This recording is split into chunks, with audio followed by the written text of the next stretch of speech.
সালে প্রথম হত্যাকাণ্ডের শিকার হয় কে? সে ঢাকা কলেজে ছাত্রলীগের ছেলে সবুজ আলী। শুভেচ্ছা।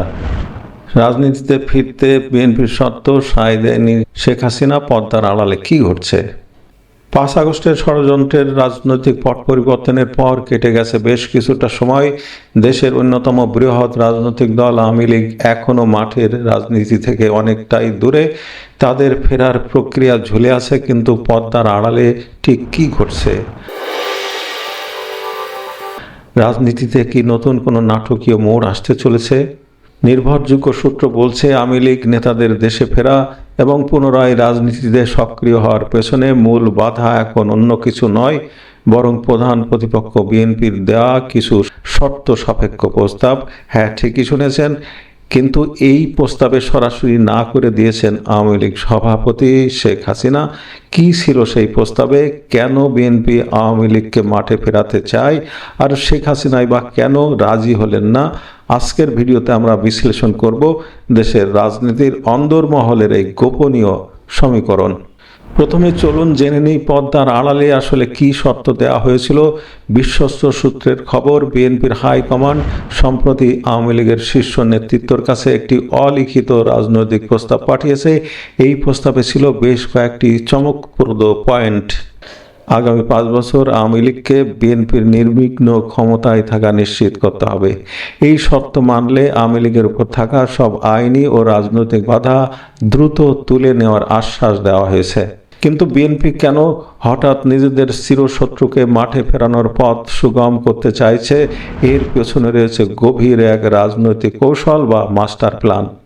বিএনপির নীতি নির্ধারকদের হিসাব হলো, আওয়ামী লীগ যদি মাঠে ফেরে তবে স্বাভাবিকভাবেই তারা রাজনৈতিকভাবে জামাতে ইসলামী ও এনসিপির মুখোমুখি অবস্থানে দাঁড়াবে। আওয়ামী লীগ মাঠে থাকলে জামাত ও এনসিপি তাদের ঠেকাতেই ব্যস্ত হয়ে পড়বে, আর ঠিক এই সুযোগটাই কাজে লাগাতে চায় বিএনপি। এর ফলে ক্ষমতার মূল কেন্দ্রে থাকা বিএনপি দীর্ঘমেয়াদে রাজনৈতিক স্বস্তিতে থাকবে এবং তাদের ক্ষমতার মসনদ সুরক্ষিত হবে। এক কথায়, আওয়ামী লীগকে ঢাল হিসেবে ব্যবহার করে নিজেদের রাজনৈতিক পথের কাঁটা দূর করার এক নিখুঁত ছক। বিএনপির এই টোপ কি গিলবে আওয়ামী লীগ? না, হিসাবটা এত সহজ নয়।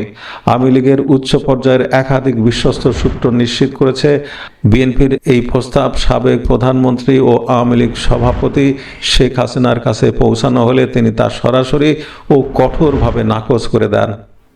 শেখ হাসিনার অবস্থান অত্যন্ত স্পষ্ট। তিনি মনে করেন, আওয়ামী লীগের মতো একটি ঐতিহ্যবাহী দল কোনো বিশেষ শক্তির দয়া, শর্ত বা গোপন সমঝোতার উপর ভিত্তি করে রাজনীতিতে ফিরবে না।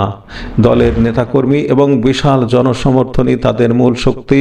কোনো বিশেষ সমীকরণের ঘুঁটি হয়ে মাঠে নামতে তিনি নারাজ। আওয়ামী লীগের এক শীর্ষ নেতার ভাষায়, আমরা কোনো শক্তির কাছে মাথা নত করে বা কারো ক্ষমতায় থাকার গ্যারান্টি দিয়ে রাজনীতি করব না। আওয়ামী লীগ যখন ফিরবে, জনগণের অধিকার আদায়ের লড়াই নিয়ে নিজস্ব শক্তিতেই ফিরবে। শেখ হাসিনা প্রস্তাব নাকচ করলেও এই প্রস্তাব নিয়ে খোদ বিএনপির ভেতরেও এখন চলছে তীব্র চুলচেরা বিশ্লেষণ এবং এক অজানা আতঙ্ক, যাকে রাজনৈতিক ভাষায় বলা যায় পোল্ট্রি সমীকরণ।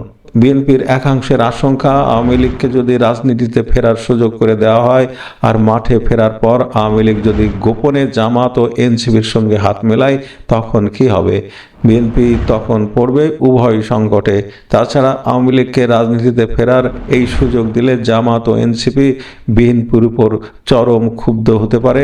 এমন পরিস্থিতিতে তারা বিএনপির হাত ছেড়ে উল্টো আওয়ামী লীগের দিকে ঝুঁকে পড়বে কিনা, সেই সমীকরণ এখন রাতের ঘুম হারাম করেছে বিএনপি থিঙ্ক ট্যাঙ্কের।